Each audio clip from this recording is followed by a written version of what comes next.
Esto es Locos por el SaaS.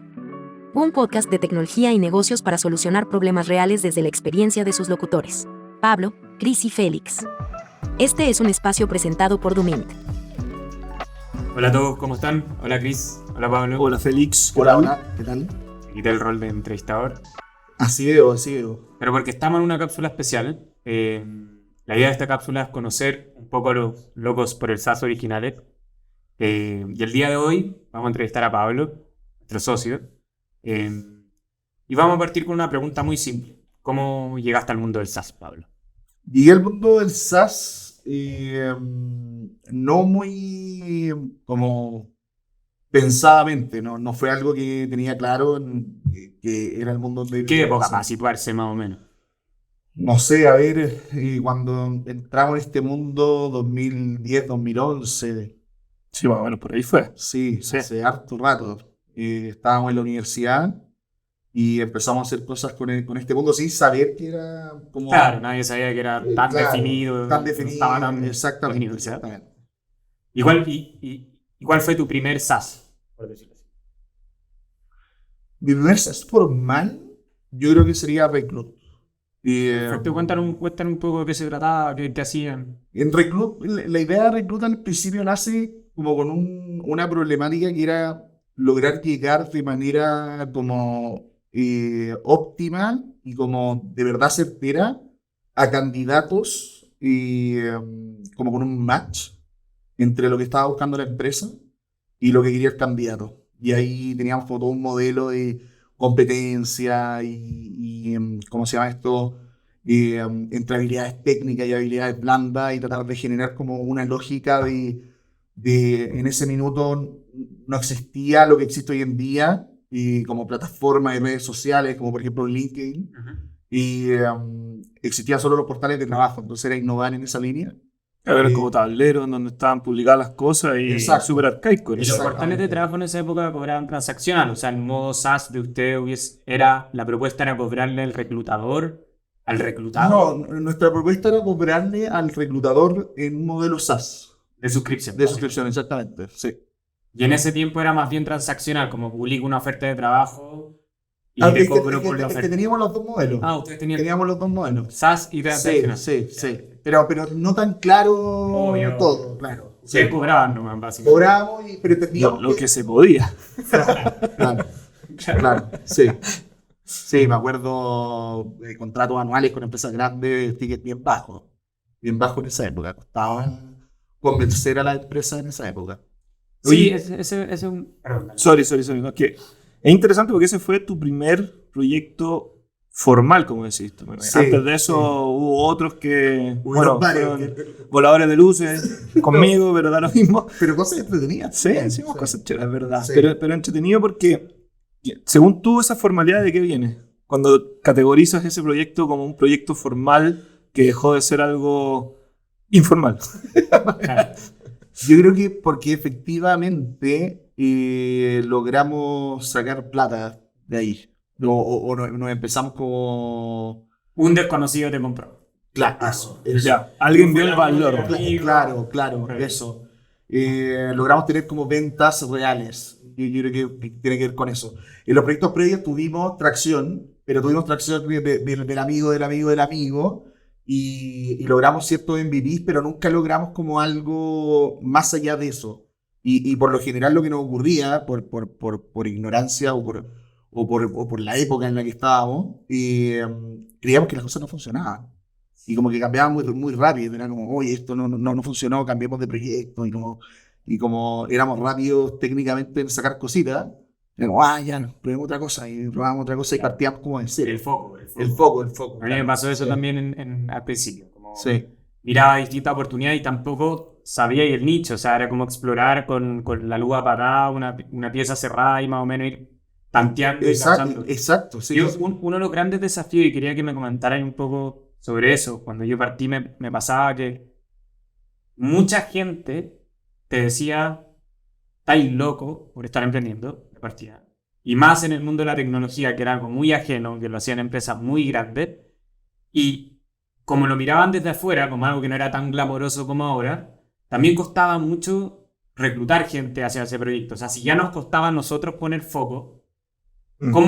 ¿cómo hicieron ustedes para reclutar gente y convencerlos de que tenían que participar de algo que ni siquiera tenía nombre, como no tenía un nombre como SaaS, ni todo lo establecido que está hoy día? Había gente, a pesar de todo, si uno va hacia atrás, había gente que estaba ahí como pionera y En un ecosistema muy en un incipiente. ecosistema incipiente, sí, que en el fondo tenía como esas ganas de crear, de hacer cosas que no necesariamente eran founders, pero que sabían que en estos emprendimientos chiquititos tenían como impacto independiente del impacto que tuviera el emprendimiento, como del potencial que tuviera, sino que el impacto de que de verdad lo que estaban haciendo podía impactar al emprendimiento de manera fuerte y si le iba a ir bien al emprendimiento iba a ser también parte de ello. Entonces, creo que de esa manera y las conversaciones como que, y tú veías, y no sé, en esa época yo me acuerdo en Guaira, por ejemplo, que era como uno de los primeros como Incubadora. incubadora o aceleradora de la época. Y tú veías los otros emprendimientos que estaban contigo y también había personas que trabajaban para eso. No eran solo founders que estaban detrás de eso. Había un pequeño ecosistema de personas que les gustaba trabajar en ese mundo. Y yo creo que venía desde ahí, de como querer aportar, de querer generar impacto real, de no necesariamente querer ser un founder y como en ese minuto, quizás el día de mañana perfectamente poder serlo, pero aprender y querer aportar y querer impactar desde ahí y como que tus acciones se vean reflejadas y poder como de verdad y que lo que hagáis que tenga un impacto real y en el fondo no sea un número más de una empresa gigante que sería como la alternativa hasta el día de hoy. Ya, ahí hay una pregunta muy interesante que yo me cuestioné mucho tiempo, que es, ¿cuándo dijiste esto es lo mío? Porque tu costo de oportunidad, habiendo salido de ingeniería, etcétera, Es viendo a tus difícil, compañeros en empresas grandes, por difícil, decirlo sí, así, es difícil. diciéndote, oye, estáis Sí. loco, emprendiendo en una oficina. Yo me acuerdo que ustedes estaban en una oficina. Era un ahí garage. cuento un poco, Era un garage a la chilena. un garage, era la salita de reuniones de un depto. De un edificio, de una sala común. Y nos echaban día por en medio. Claro. Sí, llegamos como al comité, nos querían sacar a O patadas. sea, imagínate, con todo eso en contra, con un ecosistema incipiente y con amigos tuyos un poco, oye, ¿qué estás haciendo? Porque no te venía una pega formal, un poco. ¿Cuándo fue que dijiste, sabéis que esta cuestión en serio va a ser lo que va a hacer para el resto de mi vida, que hoy día es una decisión irreversible? O sea, hoy día ya estamos metidos. Sí, sí, totalmente. Yo creo que es una súper buena pregunta porque al principio uno dice, voy a probar un rato, a ver cómo me va, Obvio. como no, en el momento que uno toma la decisión, o por lo menos cuando la tomamos nosotros, éramos chicos con pocas responsabilidades. Yo entiendo una persona que tenga, no sé, pues familia, más responsabilidad es mucho más difícil. Eh, pero en mi caso, estando en la universidad, vamos a ver cómo nos va y con harta esperanza y con hartos sueños y ojalá que logremos hartas cosas. Pero te vas dando cuenta que no todo es tan bueno como esperabas y no todo es tan malo como para darte cuenta de decir, oye, esto no funciona y voy a lo siguiente. Entonces, hay que ser como muy resiliente y mantenerse y como que uno dice, oye, esto es posible, pero se ve tan lejano y tenéis que seguir metiéndole, seguir metiéndole, seguir metiéndole. Y como decía Nico Chea en uno de los podcasts, esto es como una maratón y uno en esa época, por lo menos yo no era tan consciente de eso. Y, No, porque estaba el American Dream en esos minutos, Exactamente. puros casos de Google, Facebook, Es que te ahora venden todos los tienen. casos- Sí, pues eso es lo que te venden venden. casos atípicos. Claro, Y es exacto. como, no sé, la estadística muestra que al final el founder tipo que le va increíble, el promedio está entre 45 y 50 años, pero llama tanto yo siempre hago la analogía con los aviones. Los aviones se caen menos que los autos que chocan en la noche con alguien manejando cuidado, pero se cae un avión y es tan notorio Claro. que las políticas de seguridad son el triple. Y yo me acuerdo particularmente en un minuto bien, bien duro que teníamos los dos, que Cristian estaba solo en la oficina ahí en Los Dominicos. Yo te seguía en Reclut y en Reclut todos los años era en esa época.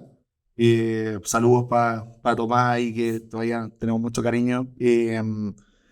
todos los años era como, ya, este año sí, este año sí, este año sí, era como muy cansador eso y no lográbamos despegar, no lográbamos despegar. Y Chris me decía, y estoy solo en la oficina, en red de gasto, o Paymox, Paymox, perdón, Paymox, en la oficina de Paymox, como solo y como que no logramos darle la vuelta, como esa sensación de que llevábamos mucho tiempo como tratando de hacer la rueda girar y como que no lo lográbamos y de repente no te das cuenta, y esto es súper como importante y mirándolo hacia atrás uno se da cuenta como no te das cuenta y de repente empezás a mirar y decir, uy, las cosas empezaron a funcionar y empezó como a funcionar, pero no fue de un día para otro, no fue que un día estaba todo mal y un día estaba todo bien. Exacto. Sino que fue un día todo. te olvidaste. Exacto. Y como capitaste.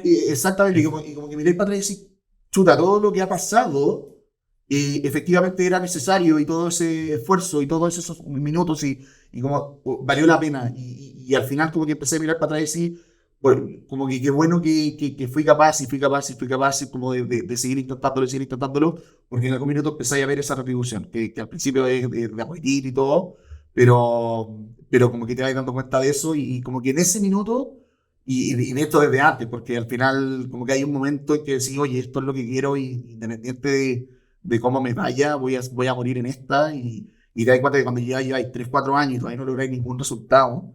Y lo seguís queriendo. Y lo seguís queriendo decir, esto es. Qué buena definición, porque la gente muchas veces asocia como el resultado. Oye, ¿viste este compadre que le fue increíble, que tiene 100 personas, que tiene oficina aquí y allá? Yo me acuerdo que mi sueño cuando partí, yo compartía una oficina con un montón de gente, era tener una oficina. Pero eran ambiciones muy simples que hoy día las dais por hecho, pero es verdad lo que dice Pablo, cuando te olvidáis de perseguir un norte demasiado, como decía Nico en el podcast, claro. como, ya, si no eres Elon Musk, naciste en Chile, por definición. Y te sacáis ese claro, como... no te vayas a sacar la foto en Wall Street. Exacto. Déjate de buscar eso. Exacto. Pero un poco también te das cuenta que estáis en un lugar donde estáis cómodo a pesar de toda la adversidad, es un muy buen punto. Y siento que me pasó algo similar en timings distintos, pero... Yo creo que el común denominador de la mayoría de la gente que se embarca en emprender en el mundo SaaS, y no solo en el mundo SaaS, en cualquier otro emprendimiento, claro. Sí. Que esa historia bonita o romántica que decías tú, que esa historia que te venden. Del CEO de 22 claro, años, exacto. que vendió su empresa en $1 millón. Exacto, ese no es. Caché que ayer veía o el otro día veía la celebración de los 25 años de Netflix y uno de los fundadores entró al mundo tech recién a los 32 años. Claro, bueno, hay una estadística que te dice que la mayoría de los grandes éxitos en el mundo SaaS son sobre 40. Exacto. Sobre los 40. Exacto. Pero él recién entró a los 32. O sea, imagínate, antes de eso no tenía ningún background tech. Pero un poco él hablaba de que se movía por las cosas que realmente le interesaban. Y un poco hago la analogía con lo que comentabas tú, Pablo, que a pesar de toda la adversidad, a pesar de que no había un ecosistema, que recién estaba empezando Wire y la aceleradora, o sea, no había capital. Claro. No había tanta gente, no sabíamos bien lo que estábamos haciendo o hasta dónde podía llegar. Había unas ganas que vienen un poco de que me gusta este mundo tech. Oye, y voy a autoentrevistarme en la próxima pregunta, y creo que el momento en el que particularmente el SaaS me hizo mucho sentido y como que lo empecé a ver fue cuando empezamos a ver los primeros resultados en red de gasto, ver como ese MRR iba creciendo por primera vez después de mucho tiempo. Fue como un momento de decir, este es el modelo de negocio que es real la cosa. Es real. Y fue el momento de decir como el SaaS ahí como que ya de verdad entender y profundizar. Exactamente. En esa línea. Porque justamente en Recruit en esa época nos costaba mucho y era como esa... Un poco tiene que ver con el market fit. Y un poco yo creo que encontrar un market fit en Rinde, pero ¿en qué minuto conociste como que no era un problema aislado, sino que el SaaS estaba sistematizado? ¿En qué minuto conociste, por ejemplo, a Jason? Bueno, gracias a ti. Gracias, Sí, me sí, estoy sí. autoatribuyendo cosas. Era la pregunta boomerang. Claro, bien. No. Pero más allá de eso, digo, porque uno ve la recurrencia, quería llegar a esta parte, que uno ve la recurrencia y después empieza a ver ciertos indicadores, que a mí me pasó juntándome harto con Chris, cuando no había muchos SAT, y te empecé a dar cuenta que este gallo hace una cosa muy distinta a mí, pero tiene los mismos problemas. Y pasa mucho en el mundo tech, pero en particular en el mundo del SaaS, hay muchas similitudes a pesar de las grandes diferencias en los modelos de negocio. ¿Cuándo detectaste tú que esto no era como un problema solo de tu negocio, o cualquiera de los problemas, o los miles de problemas, y que había todo un ecosistema que quizás acá No, cuando partí con Dumi. O sea, en el fondo, eh, cuando partí Tú emprendiendo. partiste como CTO primero en Claro, Recruit, claro. Es que y sí, después no, te tocó, pues exacto, llegar a eso, sí, como ese, sí, buen punto, buen punto. cómo estaba ir en un área tech y desde como Sí, la profundidad tech, y después te tocó ver el SaaS y exacto. verlo completo. Sí. Efectivamente, como tener que liderar un proyecto te hace tener que ver como el big picture y empezar a Claro. entender la película completa y obligado, o sea, no te queda otra. Y ahí obviamente las conversaciones con Chris, contigo, con mismos otros actores del ecosistema, como buscando información, como entendiendo qué hay que hacer y cómo avanzar. Fue en ese momento, cuando partimos con Dubi, que en el fondo tenía que empezar a entender y buscar y como profundizar en todos estos temas, de todas maneras. Bueno, y la empezada en Dubin no fue bonita tampoco. No, Fueron hartos años sí, sí, bootstrapeando, que costó. O eso que decías tú de que viste en Rendegasto, se demoró también en llegar acá. Se demoró en llegar, se demoró en Sí, llegar, po. pero también igual, en esa época también logramos, como en una escala menor, generar ingresos recurrentes todos Sí, los es meses. verdad. Y generábamos nuevos clientes, teníamos ticket promedio bajo, pero sumábamos 15, 20 clientes nuevos todos los meses, early adopters, startups con ticket promedio bajo, pero que les encantaba el producto era súper MVP en esa época. Sí, ¿no? Entonces sí. teníamos buen churn también, entonces había que ponerle ojo a eso, había poquitas manos, había poquitas lucas, había que... Mala variante. mala variedad, exactamente. ¿Qué es lo más difícil de, como decía Chris, de bootstrapear? Yo creo que es justamente eso, como poder sacar, como levantar la cabeza del agua y poder mirar desde arriba.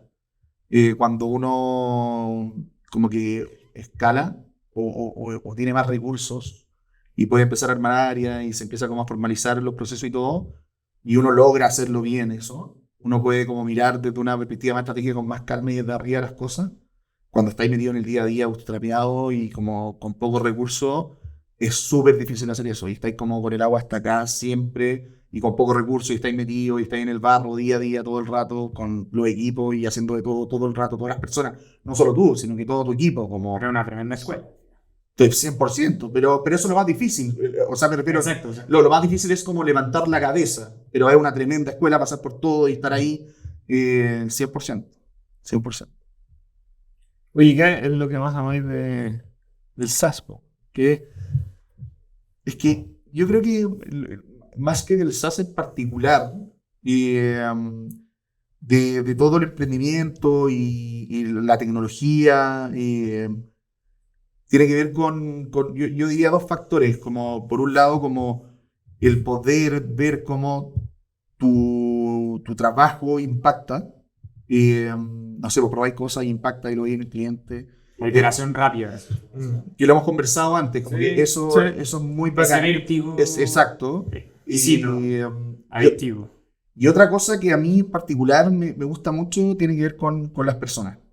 Como ver el equipo, ver cómo el equipo va creciendo, cómo hay un objetivo común que vamos todos a buscar y cómo se va impregnando eso y cómo crece. Creo que es súper gratificante como ir viendo ese recorrido y cómo todos vamos creciendo, de ir aprendiendo juntos, de ir cayéndonos juntos, de ir levantándonos juntos y de pasar de ser una empresa chiquitita, ir creciendo y con millones de desafíos en todo ese proceso. Para mí particularmente es como súper gratificador ir mirando para atrás todo ese proceso. Es algo que me gusta mucho. buenísimo. ¿Te veis para siempre en el SaaS? Me veo siempre alrededor, ¿O cuál es tu horizonte? alrededor del SaaS. siempre cerca del SaaS, aportando desde distintas aristas, sí o sí. Hoy día enfocado 100% en Blooming. Y el día de mañana, eh, dependiendo de lo que pase con la vida, puedo estar, no sé, devolver la mano, lo que sea. Fintech Investor. No sé.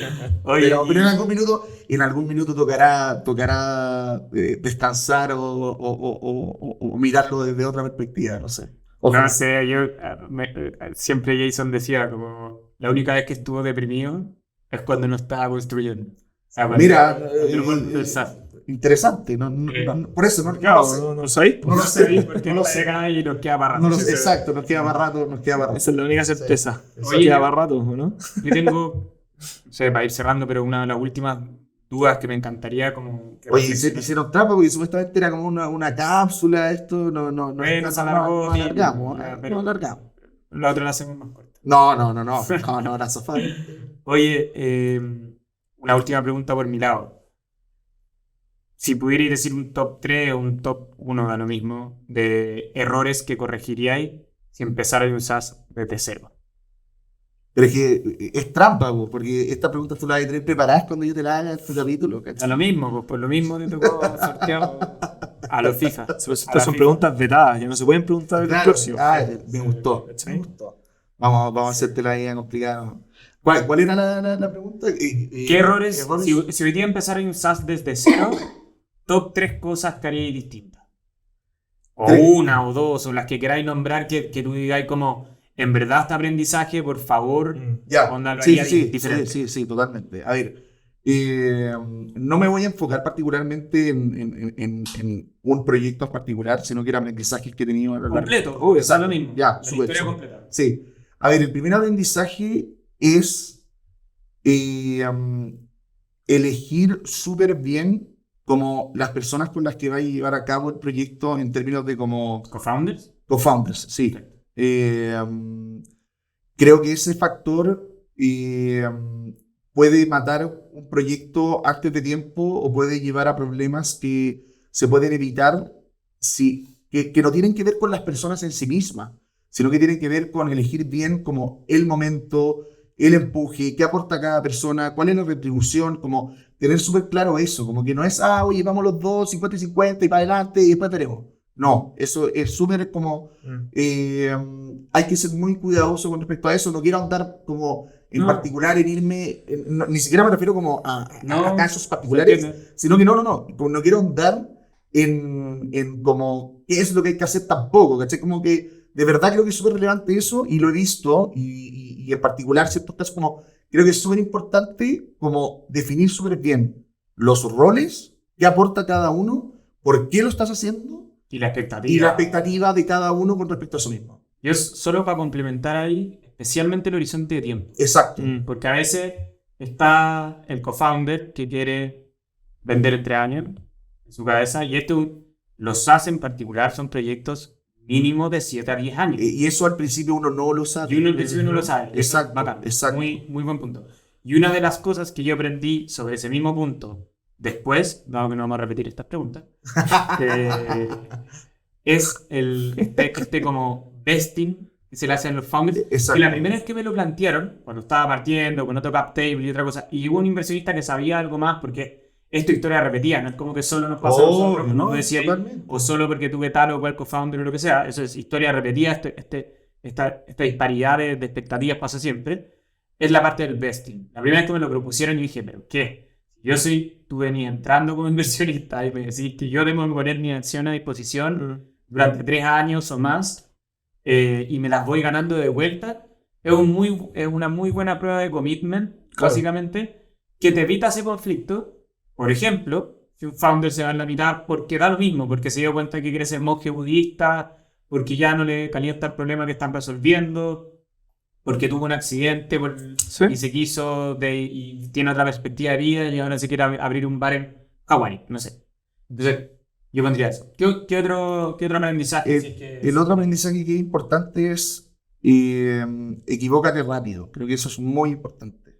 Como de repente muchas veces, y a mí en particular, ustedes me conocen, Yo soy muy bueno como para tratar de como Dale la vuelta. darle la vuelta y como ir a la perfección y de repente me quedo muy estático en algunas cosas. Creo que es muy importante como equivocarse rápido, probar, y eso se puede llevar a millones de ámbitos en particular, pero creo que en el emprendimiento en sí creo que es clave y probar y equivocarse y probar es un consejo que le daría a cualquiera. Creo que es súper importante. Y el último consejo que daría tiene que ver con elige un problema que de verdad te apasione, que de verdad queráis solucionar, que te mueva, que sea mucho más allá que algo particular como, quiero emprender, no quiero tener jefe, que lo encuentro como de verdad, onda, consejo cero, onda, emprender por no tener jefe es un error. O sea, tenemos jefe todo el rato. Sí. Hasta nosotros tenemos que Sí, o sea, no existe. Entonces, como de verdad hay que enamorarse de lo que uno va a hacer, porque como decíamos antes, o sea, vais a estar metido 5 o 7 años haciendo esto. No va a ser fácil, va a ser difícil. Y Yo le agregaría un anexo. dale. Y que el problema sea lo Sí, suficiente sí, sí, totalmente. para entender Sí, que en el fondo podéis cortar la mitad de los supuestos irracionales que uno tiene Sí. al partir. Porque cuando uno parte por la primera vez cree que va a lograr, no sé, agarrar el 10% del mercado, de un mercado no sé cuánto, y decir todos los cálculos y decir, esta es una empresa que va a ser gigante. Pero por otro lado, si tú escogís uniendo todos los consejos que diste, si escogís un problema lo suficientemente grande, te puedes equivocar 1000 veces y todavía te queda un tamaño de mercado gigante, podéis repensar, podéis buscar, no sé, atraer nuevo talento hacia el problema, pensando que mínimo tenéis que quedarte 7 días. Y nos podríamos ir a como cosas más chicas que hubiese hecho distinto, en particular en ciertas cosas, eso lo aprendí con el pero eso se va aprendiendo como a borrazo. Decir como, uy, cómo mandé Sí, ese correo. No, y las versiones, o sea, yo le diría desde el punto de vista técnico, yo pienso las primeras reuniones que tenía, o sea, te da vergüenza. Las Sí, primeras sí, versiones de software y el código que hay hoy día en todo ámbito, en la forma en que se hace, en la forma en que lideráis. Ese como tip, más que cosa que haría distinta, cosas que haría igual, en el fondo como hay que igual recorrer ese camino. En el fondo, Exacto, lo que sí, tú dijiste, sí. ir a porrazo, Sí. como nadie te enseña. La otra vez tenía una conversación con alguien del equipo en Dumi y me decía, ¿cuál gran libro te leerías para management en SaaS? Y fue como, obvio que existen, Sí. pero obvio que el mundo del SaaS es tan cambiante, especialmente en etapa temprana, que inevitablemente también necesitáis recorrer ese camino de experiencia, tener la experiencia y obviamente apoyarte. No, complementarlo con lectura. Con lectura. Pero para darte un ejemplo, yo hace 3-4 años me leía, no sé, ¿cómo se llama? El Crossing the Chasm, ese libro, ponte tú, que era como muy típico, que estaba como este abismo y después pasaba ese abismo cuando había Product Market Fit. O te hacían hacer, ¿cómo se llama esta cuestión con los papelitos? Que te hacían hacer esto. ¿Canvas? El Canvas. El Canvas, ¿cachai? No, Canvas. ¿Canvas? Canvas, es la herramienta. La herramienta. ¿Cachai? Y hoy día es Jason y el día de mañana el libro de Product-led Growth y como que va evolucionando demasiado y en el fondo tú mismo también vas evolucionando con respecto a cómo querés ser como emprendedor, básicamente. Buenísimo, buenísimo. Bien, pues, oye, nos extendimos, Sí, pero sí. entretenido porque la idea de esta cápsula era eso, que la gente conozca más a Pablo Terovich, que somos... Y bueno, y que lo conozcan ustedes también. No se van a escapar, Félix y Cristian. Me tocó a mí hoy día. Bien, Pero estuvo entretenido. Sí, Espero pues. que les haya gustado. Bueno, Bueno, nos vemos en un próximo. los dejo a episodio. ustedes, entrevistadores. Es difícil cerrar el capítulo, porque yo nunca lo cierro, tú tampoco. Pero bueno, que estén muy bien, nos vemos en otro capítulo, en otra cápsula. Eso, que estén súper. Chao, chao. Chao, chao. Gracias. Esto es Locos por el SaaS. Un podcast de tecnología y negocios para solucionar problemas reales desde la experiencia de sus locutores. Pablo, Cris y Félix. Este es un espacio presentado por Dumint.